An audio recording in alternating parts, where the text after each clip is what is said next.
Assalamualaikum warahmatullahi wabarakatuh. Waalaikumsalam warahmatullahi wabarakatuh. Alhamdulillah wassalatu wassalamu ala Rasulillah wa ala alihi wa sahbihi wa mawalah. La haula wa la quwwata illa billah.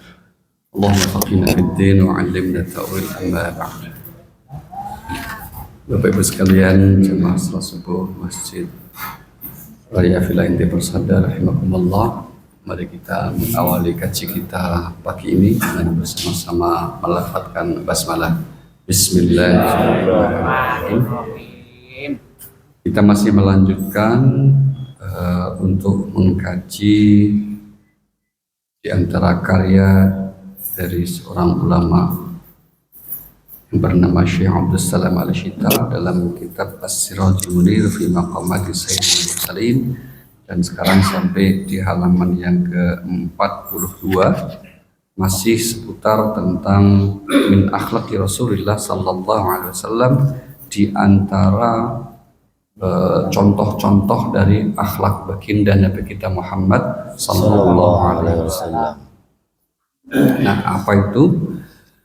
An Hindi bin Abi Halah qala kan Rasulullah sallallahu alaihi wasallam la yaghdabu li nafsihi wala yantasiru laha wa innama yakhdabu li rabbih wala yakhdabu li nafsi.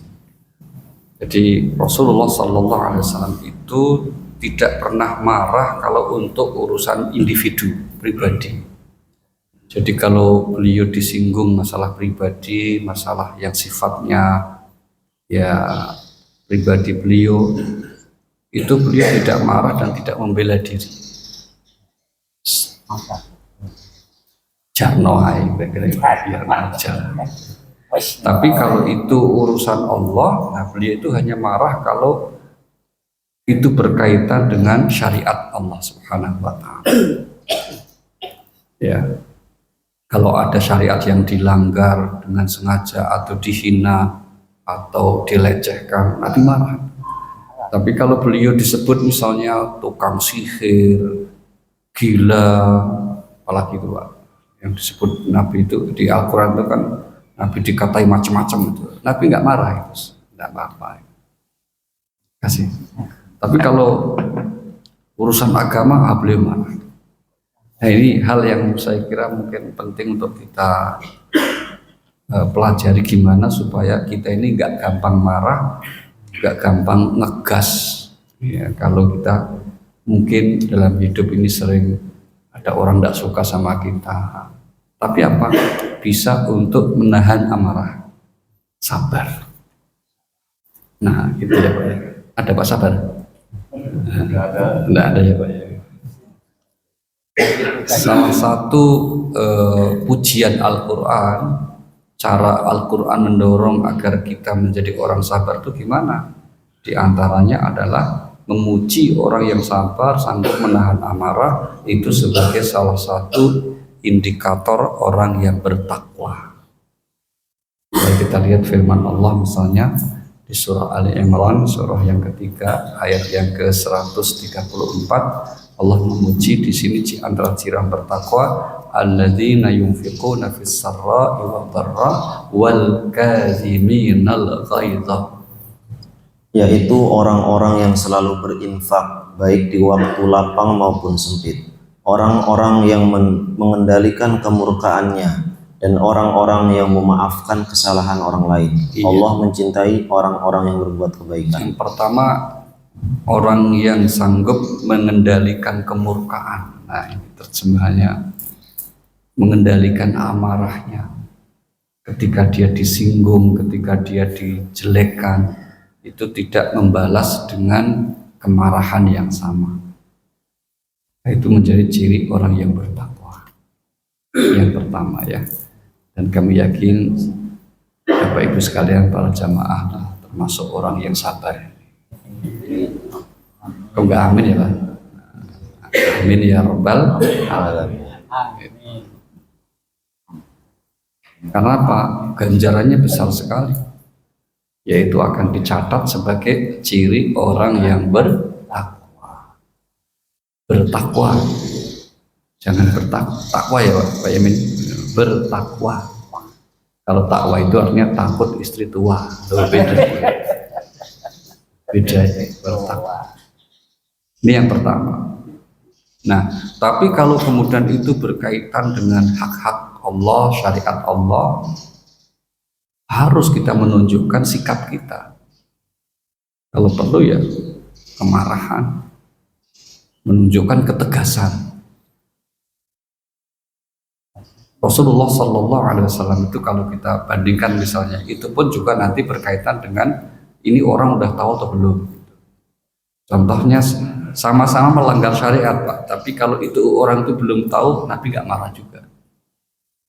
Kan pernah kan dalam riwayat itu ada Nabi sedang bersama para sahabat ya di masjid seperti inilah. Masjid zaman Nabi kan belum tertutup, apalagi pakai AC nggak ada. Ya. Tiba-tiba ada orang Badui kan pipis di masjid kan. Umar sudah mau atau salah satu sahabat sudah mau gas itu, sudah mau dipukul. Nabi mengisyaratkan kenapa? Nggak usah, jangan dulu. Kamu cari air, kamu siram, bersihkan. Tapi ini berbeda dengan sikap Nabi terhadap seorang sahabat yang pas suatu saat Nabi itu sedang mengaji begini, tiba-tiba terus Nabi kaget. Kenapa? Sahabat itu menggunakan cincin emas, langsung diambil Nabi sambil marah dibuang. Nabi mengatakan ini yang diharamkan di antara laki-laki umatku, yaitu apa? Pakaian sutra dan emas seperti ini. Kenapa yang pertama Nabi tidak marah, tapi yang kedua Nabi marah? Padahal sama-sama masalah syariat. Yang pertama karena orang Badui belum tahu ketentuannya, maka dimaklumi. Yang kedua, sahabat tersebut sudah sering diingatkan dan sudah tahu bahwa hal itu tidak boleh. Kok kemudian nekat? Nah itu Nabi tidak berkenan. Contoh ya, bagaimana marah itu proporsional, ada tempatnya. Yang pasti kalau untuk urusan individu, urusan pribadi, Rasulullah Shallallahu Alaihi Wasallam dikenal sangat penyabar, ya, tidak menjadi pemarah. Ya, seperti yang juga disebut di hadis berikutnya ini, wa qala Abu Sa'id Al-Khudri qala kan Rasulullah sallallahu alaihi wasallam ab'adan nasi ghadaban. Nabi itu orang yang paling jauh dari sikap marah gitu. Wa asra'uhum ridha, dan Nabi paling cepat seandainya marah itu memaafkan. Ya. Jadi sekali seandainya Nabi marah itu bukan berarti terus dendam, simpan marahnya, tapi menjadi pemaaf. Karena ada tipe orang itu karakternya macam-macam ya. Ada orang yang sulit marah, tapi sekali marah sampai kiamat itu. Pokoknya seumur hidup enggak tegur sapa lagi itu. Ada itu. Marahnya sulit, tapi sekali marah itu mungkin sampai 7 turunan lah. Ada yang begitu Pak. Bukan jamaah sini ya, sama sini. Sama sini nggak ada bedanya. Ya mungkin ada 1-2 biasa saja. Yang kedua, ada orang yang gampang marah tapi juga gampang memaafkan. Jadi marah itu kayak hanya orang mau buang angin gitu aja Pak. Tapi udah lupa. Nah kira-kira yang kedua ini kalau kita lihat karakter Nabi, seperti Nabi Musa Pak. Nabi Musa itu tipe yang kalau bahasa kita tuh berangasan, emosioan Pak, cepat marah, tapi ya cepat turun. Bayangkan kasus pernah kan di Al-Quran diceritakan adik ataupun saudara sendiri itu loh, namanya Nabi Harun. Gara-gara apa? Gara-gara Nabi Harun ini dianggap oleh Nabi Musa kurang perhatian kepada umat. Umatnya kok dianggap apa? Nakal, menyembah patung anak sapi kok didiemin aja. Nabi Musa tahu marah, sampai dipiting, dipegang. Tapi setelah itu ya terus sadar cepat. Jadi ada orang yang cepat marah, tapi juga cepat sadar. Gitu. Yang ketiga ini yang jelek sekali Pak. Ada yang gampang marah, nggak gampang sadar Pak. Cepat marahnya tapi nggak sadar-sadar gitu. Wah itu jelek sekali Pak. Na'udzubillahi. Nah yang bagus apa? Jarang marah, sesekalinya marah dia cepat untuk memaafkan. Nah, itulah salah satunya Rasulullah Shallallahu Alaihi Wasallam. Kenapa? Ya karena hakikatnya marah itu bukan sifat dasarnya, Pak. Marah itu adalah menjadi hal yang ada potensinya, tapi kemudian diwujudkannya itu bukan karena sifat dasar. Sifat dasar yang bagus bagi kita, apalagi bagi Rasulullah Sallallahu Alaihi Wasallam adalah menjadi orang yang sabar, memaafkan. Yang kedua, janji Allah pahala orang yang sabar itu apa? Mari kita lihat surah yang ke-39 ayat yang ke-10. Allah berfirman, "Qul ya ibadilladzina amanu taqu rabbakum lilladzina ahsanu fi hadhihi dunya hasanah wa ardullahi wasi'ah. Innama yuwaffas sabiruna ajrahum bighairi hisab." Katakanlah dalam kurung Nabi Muhammad, wahai hamba-hambaku yang beriman, bertakwalah kepada Tuhanmu. Orang-orang yang berbuat baik di dunia ini akan memperoleh kebaikan. Bumi Allah itu luas. Sesungguhnya hanya orang-orang yang bersabarlah yang disempurnakan pahalanya tanpa perhitungan. Nah, kalimat terakhir itu, orang yang bersabarlah yang disempurnakan pahalanya tanpa perhitungan alias tanpa batas. Biasanya amal kebaikan itu kan disebut pahalanya berapa. Contoh misalnya orang yang jamaah di masjid sampai 27 kali derajat kali lipat. Orang yang beramal soleh 10 sampai 700 kali. Orang yang tilawah Al-Quran satu huruf 10 sampai 50 kebaikan. Ini ada amal yang ganjarannya pahalanya tanpa batas. Amal apa itu? Sabar. Ya, karena sabar ini tanpa batas pahalanya, maka sabarnya jangan dibatasi. Kalau ada orang yang bilang sabar itu ada batasnya, ya berarti kurang sabar. Kurang, Pak. Ya, kurang sabar. Berarti apa? Tidak ada batasnya. Ada juga yang bilangnya apa? Habis sudah kesabaranku. Kalau habis kan bisa pinjem dulu atau ngambil lagi. Ini masuk tahu. Iya, bisa sabar. Kalau masuk ngadepin istri harus sabar. Gitu ya. Karena ngadepin apa saja, kalau sabar ganjarannya gede, pahalanya luar biasa.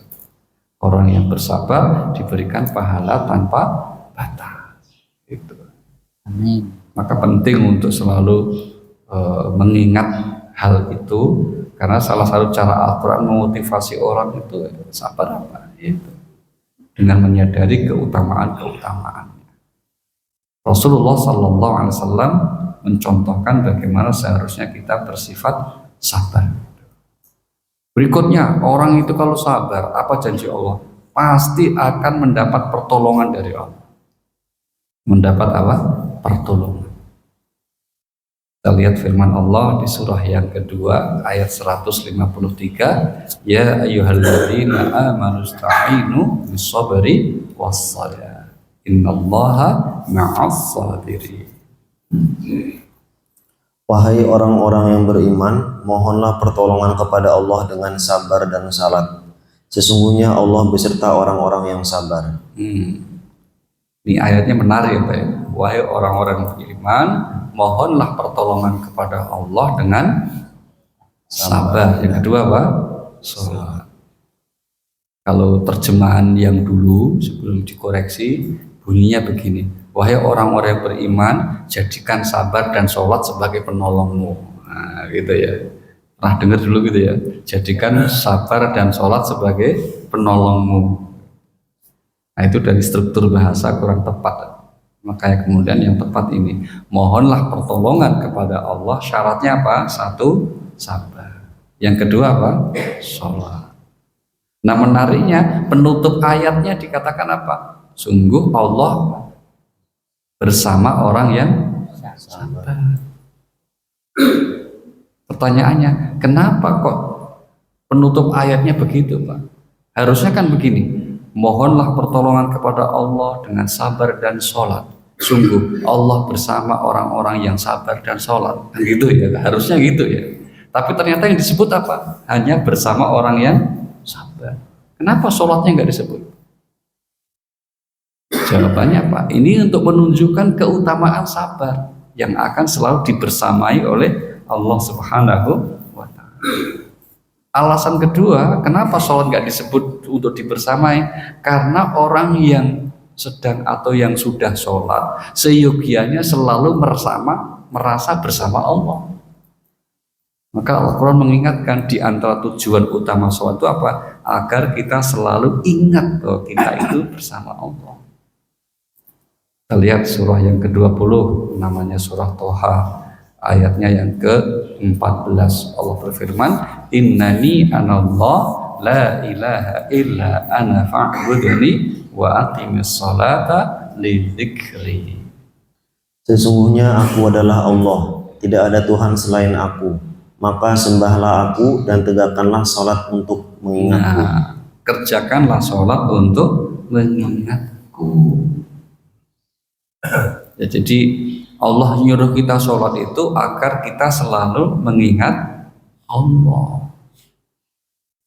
Maka salah satu cara agar kita selalu ingat Allah ya sholat itu aja. Tapi jangan kemudian dibalik ya, kalau orang sudah merasa ingat Allah terus nggak sholat. Karena ada kelompok yang ngaku seperti itu. Kita ini kan sudah selalu ingat Allah. Bahkan kita ini kan kelompok yang makrifat, maka tidak perlu sholat. Wah, itu namanya FPD itu Pak. Sakpenai dewi. Tidak boleh pakai begitu. Ya, Rasulullah Sallallahu Alaihi Wasallam orang yang bahkan tidurnya pun ingat Allah, ya masih sholat. Itu. Jangan mau dibodohi dengan logika-logika yang tidak benar gitu ya Pak. Gitu. Berikutnya, bahwa kenapa tadi Allah tidak menyebut sholat untuk dibersamai, karena di antara sholat yang benar itu menyadari bahwa dia sedang bertemu dengan Allah. Lihat surah yang kedua Al-Baqarah ayat 45-46. Allah berfirman, wasta'inu bis-sabri was-salah wa innaha lakabiratun illa 'alal khashi'in alladzina yadhunnuna annahum mulaqu rabbihim wa annahum ilaihi raji'un. Mohonlah pertolongan kepada Allah dengan sabar dan sholat. Sesungguhnya sholat itu benar-benar berat, kecuali bagi orang-orang yang khusyuk, yaitu orang-orang yang meyakini bahwa mereka akan menemui Tuhannya dan hanya kepadanya mereka kembali. Iya. Jadi ayat ini sekaligus memberitahu kita, menjelaskan kepada kita tentang definisi sholat yang khusyuk. Sholat khusyuk itu apa? Orang yang yakin ketika sholat dia sedang bertemu dengan Allah. Itu namanya sholat khusyuk. Jadi sholat khusyuk itu bukan orang yang kalau sholat lupa segalanya, itu namanya pingsan. Bukan khusyuk. Tapi sederhana sekali definisinya. Ketika kita sholat, kita yakin sedang bertemu dengan Allah Subhanahu wa Ta'ala. Maka kalau itu definisinya, kalau itu rumusnya, berarti tidak usah berlebihan juga kita Pak. Misalnya Pak nuntut diri kalau sholat supaya fokus, supaya konsentrasi, tidak harus. Ya kalau kita bisa fokus, alhamdulillah. Tapi kalau seandainya enggak, yang penting masih sholat, itu sudah anugerah. Itu berarti juga sudah khusyuk. Jadi khusyuk itu kan bukan lawannya tidak khusyuk, bukan. Khusyuk itu skala, skala dari nilai 1 sampai 10 kurang lebih. Sholatnya para nabi 10 itu khusyuknya itu. Tapi sholatnya kita ya boleh jadi tidak tahu berapa. Tapi yang penting masih sholat itu berarti masih khusyuk. Khusyuk itu syaratnya pokoknya kita tetap sholat kok. Sadar bahwa kita sedang sholat. Tapi kalau kita lihat bagaimana Nabi sholat, itu kita meyakini pasti khusyuk. Tapi seringkali kita dapati ya agak sedikit apa? Pelajarannya apa? Kalau kita ngalami kayak gitu enggak apa-apa juga. Buktinya apa? Buktinya Nabi yang sholatnya khusyuk itu sering terpikir banyak hal Pak. Di hadis riwayat Bukhari itu kita pelajari kalau Jumat malam itu, pernah Nabi itu kemudian habis sholat itu langsung membalik. Jadi kebiasaan Nabi itu kalau habis sholat itu Pak, itu posisinya langsung membalik ke jamaah, yang langsung menghadap jamaah. Ini yang kemudian juga menjadi salah satu bentuk sunnah gitu. Kenapa? Karena Nabi ya punya niat. Kenapa kok kalau habis sholat sebagai imam Nabi langsung menghadap jamaah melihat itu. Tujuannya ya di samping kadang-kala Nabi nggak pakai zikir Pak, langsung menyampaikan aja. Ya langsung memberitahu nasihat-nasihat agama. Contohnya pas suatu saat Nabi tadi sebetulnya saya ingin baca surah yang panjang. Tapi kalian tahu kan kita sholat tadi ada anak yang nangis. Maka saya pendekkan. Loh, jadi ketika Nabi sholat ternyata mikir. Tadinya mau panjang jadi pendek. Mikir dalam sholat itu berarti bukan tidak khusyuk, tetap khusyuk. Apalagi jadi imam mesti mikir terus Pak. Tadi baca apa ya? Oh, tadi baca wadduha. Oh, rakaat kedua apa ya? Alam nashrah. Nah, itu berarti apa? Ya mikir, tidak apa-apa. Itu bukan berarti tidak khusyuk. Pernah Nabi sholat suatu saat setelah selesai sholat itu Nabi terus kemudian buru-buru pulang Pak, sholat subuh itu. Tapi ya lucu juga ya, lucunya itu Nabi ya lupa kan. Lupa Nabi itu jarang. Ada juga suatu saat Nabi itu sudah mau sholat qobliyah subuh. Rumah Nabi kira-kira di situ ya. Rumah Nabi itu sekarang yang disebut Raudhah dulu Pak. Ya, Nabi itu tinggalnya di situ Pak. Kalau di Madinah itu di tempat sekarang Nabi dimakamkan itu dulu kediaman Nabi. Maka Nabi bersabda apa? Bainal baiti wal mimbari raudhatan min riyadil jannah. Antara rumahku dan mimbarku itulah disebut raudhah taman surga. Nah, disebutnya raudhah itu karena Nabi bersabda begitu. Antara rumahku dan mimbarku itu taman surga. Rumahku berarti Nabi tinggal di situ. Nah, itu ya kalau kenapa Nabi sholat sunnah itu mesti di rumah Pak. Sholat sunnah qobliyahnya, sholat sunnah ba'diyahnya itu Nabi sering di rumah, bukan di masjid. Karena apa? Ya karena dekat rumahnya Pak. Yang kedua hikmahnya Pak, supaya rumah itu juga kita gunakan untuk sholat. Nabi sudah mau sholat qobliyah itu langsung balik lagi Pak. Balik lagi ke rumah. Terus setelah itu karena sudah agak telat, Nabi langsung kemudian apa? Mimpin itu sholat. Sahabat terus nanya, ada apa Rasulullah? Kata Nabi apa itu? Aku lupa belum mandi. Belum apa? Belum mandi wajib Pak. Belum mandi wajib Nabi. Jadi kalau urusan Bapak Ibu sering lupa itu, Nabi lupa juga. Kenapa ya? Belum mandi juga ya? Nabi pernah sholat buru-buru langsung selesai. Begitu salam langsung pergi. Kembali ke rumah. Tapi terus balik lagi. Kata sahabat, ada apa Rasulullah? Pas sholat tadi aku ingat ada barang yang belum disedekahkan. Saya suruh Aisyah tadi untuk menyedekahkan segera. Nah, itu contoh bagaimana Rasulullah Sallallahu Alaihi Wasallam seringkali ya dalam sholatnya itu mengingat sesuatu. Nah, apakah kita tidak akan menyebut Nabi tidak khusyuk? Nabi itu paling khusyuk sholatnya. Berarti yang harus kita ubah definisi khusyuknya. Ya, definisi pengertian khusyuknya itu sholat khusyuk bukan sholat yang konsentrasi lupa segalanya, enggak. Tapi ya seringkali kemudian kita ingat sesuatu, tapi terus kemudian tadi yang penting apa? Kita meyakini kita sedang menghadap Allah Subhanahu wa Ta'ala. Ya. Nah ini hikmahnya kenapa kemudian Allah tidak menyatakan bahwa Allah membersamai orang-orang yang sabar. Tapi sebaliknya orang yang khusyuk tidak disebutkan khusus karena memang seyogianya orang yang sholat itu sudah merasa selalu bersama Allah Subhanahu wa Ta'ala. Ya. Kemudian bagaimana agar kita tidak menjadi mudah marah tapi diberi kesabaran, di samping kita meyakini keistimewaan, kemuliaan, kebaikan dari sahabat, Allah Subhanahu wa Ta'ala mengajarkan beberapa tips agar kita menjadi orang yang sabar. Cara yang pertama ini saya kira ini paling mantap ini, paling maknyus ini, paling jos. Agar kita mudah jadi orang yang sabar, itu kalau kita mendapati sesuatu yang kita tidak suka, yakinlah ada kebaikan di balik yang menimpa kita. Mari kita lihat ayatnya ya. Surahnya 18 ayatnya yang ke-68. Wa kaifa tasbiru ala ma lam tuhit bihi khubra. Surah sabar, aku tenang sabar, aku terlatih sabar.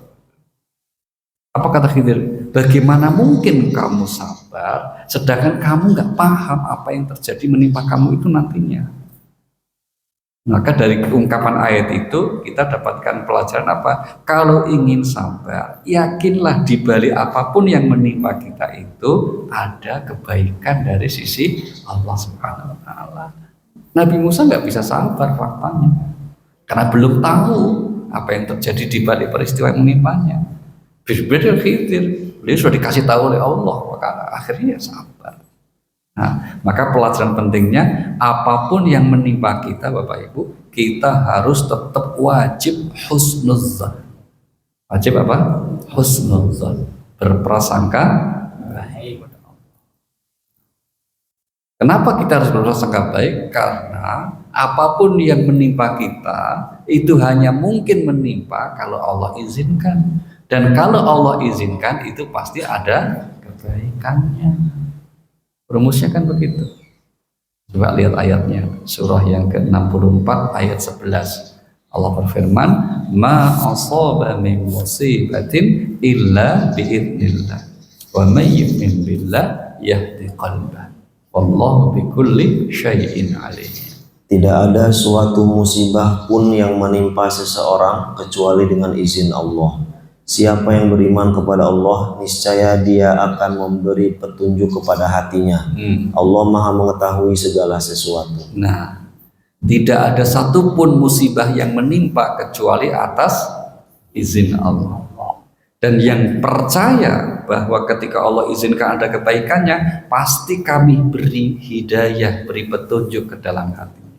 Yaitu apa? Akan sabar. Urusannya ke saya. Saya ulangi ya, ini ayat kita pahami sebagai apa? Sebagai pengkhususan dari Allah. Allah tidak berfirman begini, musibah itu terjadi karena izin Allah. Tidak. Karena kalau itu redaksinya berarti ada musibah yang terjadi bukan karena izin Allah. Saya kasih contoh begini ya Pak. Misalnya saya bilang, saya bekerja dengan Pak Yamin, misalnya gitu. Kalau itu redaksinya, itu tidak menutup kemungkinan saya juga bekerja dengan yang lain. Tapi kalau saya katakan saya tidak bekerja dengan siapapun, nah, kecuali dengan Pak Yamin, ini berarti apa? Hanya. Nah, Allah berfirmannya begitu, tidak ada satupun musibah yang menimpa seseorang kecuali atas izin Allah.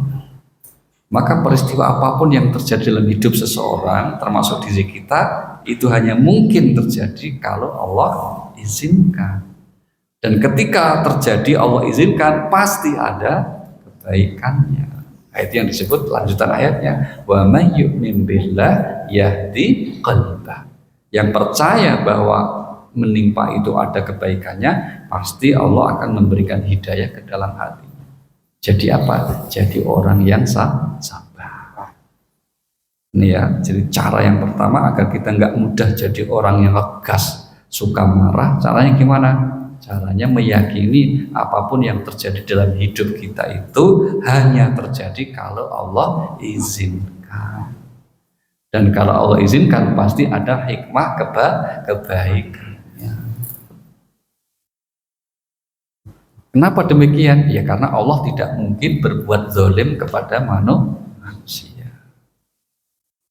Kita lihat surah yang ke-10 ayat 44. Allah berfirman, innallaha la yadhlimun nasa syai'an walakinnan nasa anfusahum yadhlimun. Sesungguhnya Allah tidak menzalimi manusia sedikit pun, tetapi manusia itulah yang menzalimi dirinya sendiri. Nah, Allah tidak mungkin zalim kepada manusia sedikit pun. Tapi manusia yang suka zalim terhadap dirinya sendiri. Meskipun kadang untuk menyikapi hal yang terjadi dengan kita itu ya tidak mudah.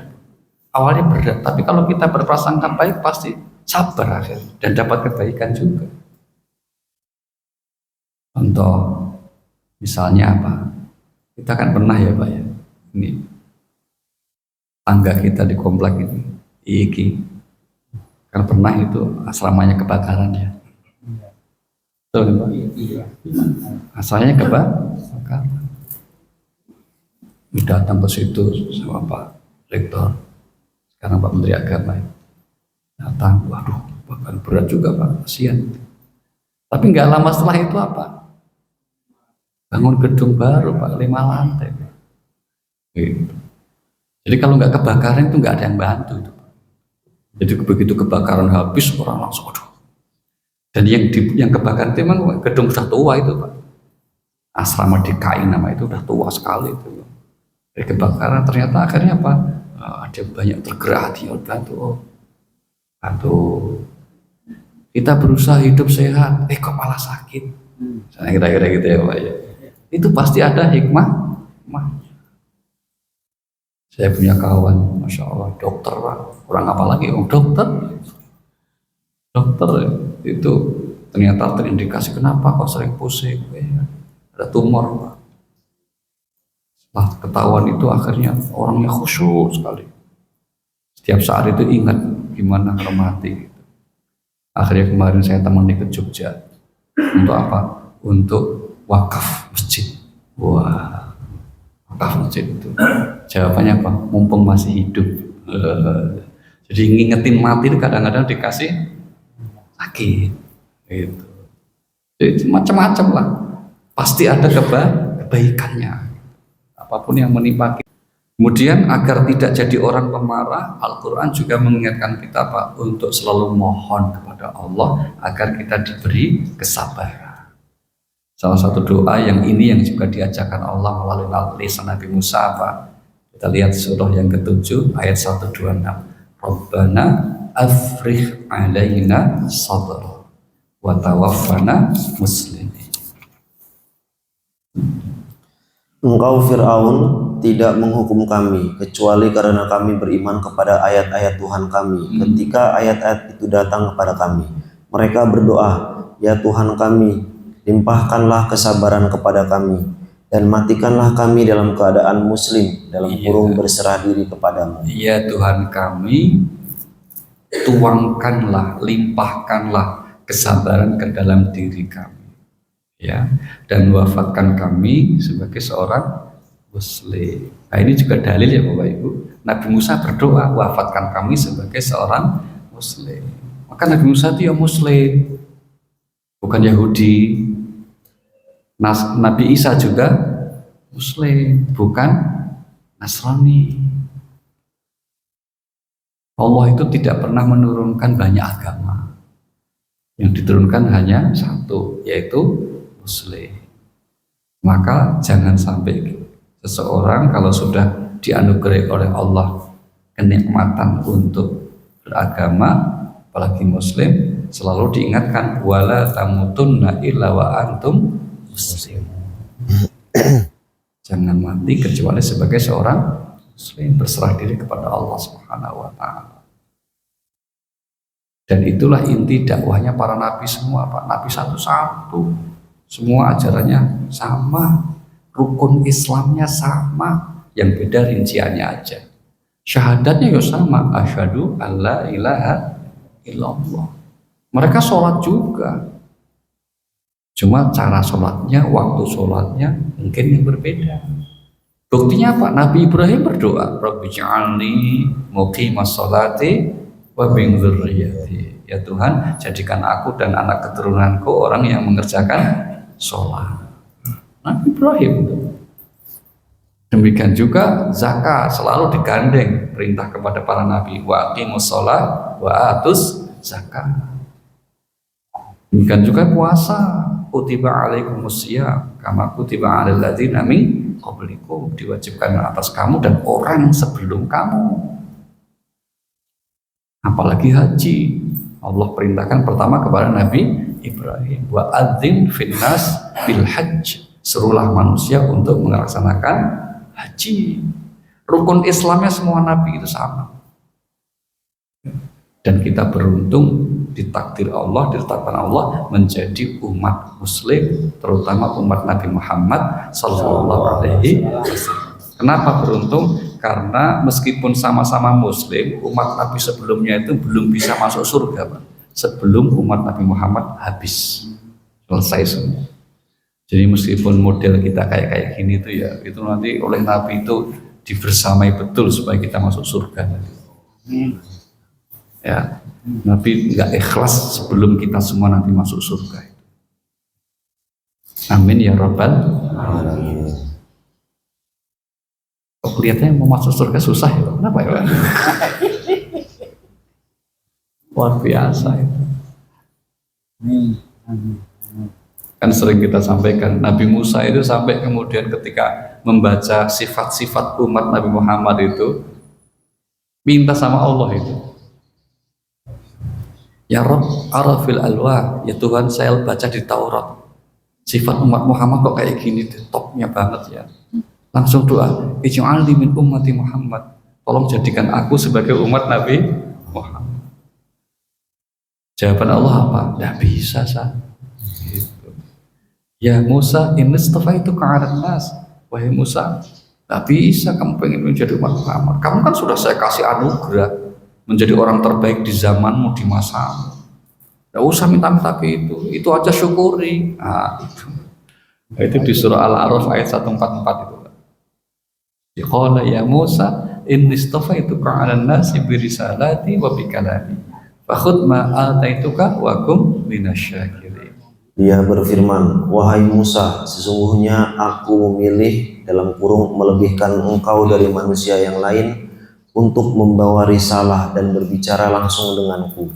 Maka berpegang teguhlah kepada apa yang aku berikan kepadamu dan jadilah kamu termasuk orang-orang yang bersyukur. Nah, Nabi Musa langsung bikin status kecewa karena nggak dikabulkan. Lah kita ini nggak pernah minta, nggak pernah doa, lahir cengar sudah jadi umat Kanjeng Nabi Muhammad SAW. Alhamdulillah. Syukur ya Pak ya. Saya bahagia meskipun banyak masalah, tenang aja. Insya Allah nanti masuk surga. Itu karena jadi umat Nabi Muhammad SAW. Beruntungnya kita seperti itu. Maka kita bersyukur sekali. Bersyukurnya bukan karena anugerah materi, jabatan, enggak, kok kita ditakdir jadi umat Nabi. Alhamdulillah. Semoga kita bisa jadi istiqomah umat Nabi Muhammad SAW. Karena kalau istiqomah, insya Allah kita dipanggil dalam keadaan husnul khatimah. Dan kalau husnul khatimah berarti kita mendapat ridha Allah dan masuk surganya Allah Subhanahu wa taala. Karena sudah amin, sudah selesai berarti.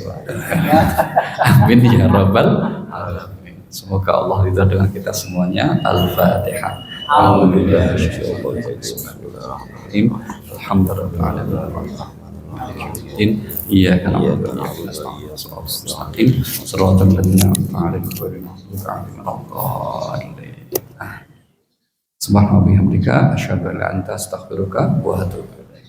Terima kasih dan mohon maaf. Assalamualaikum warahmatullahi wabarakatuh. Waalaikumsalam warahmatullahi wabarakatuh.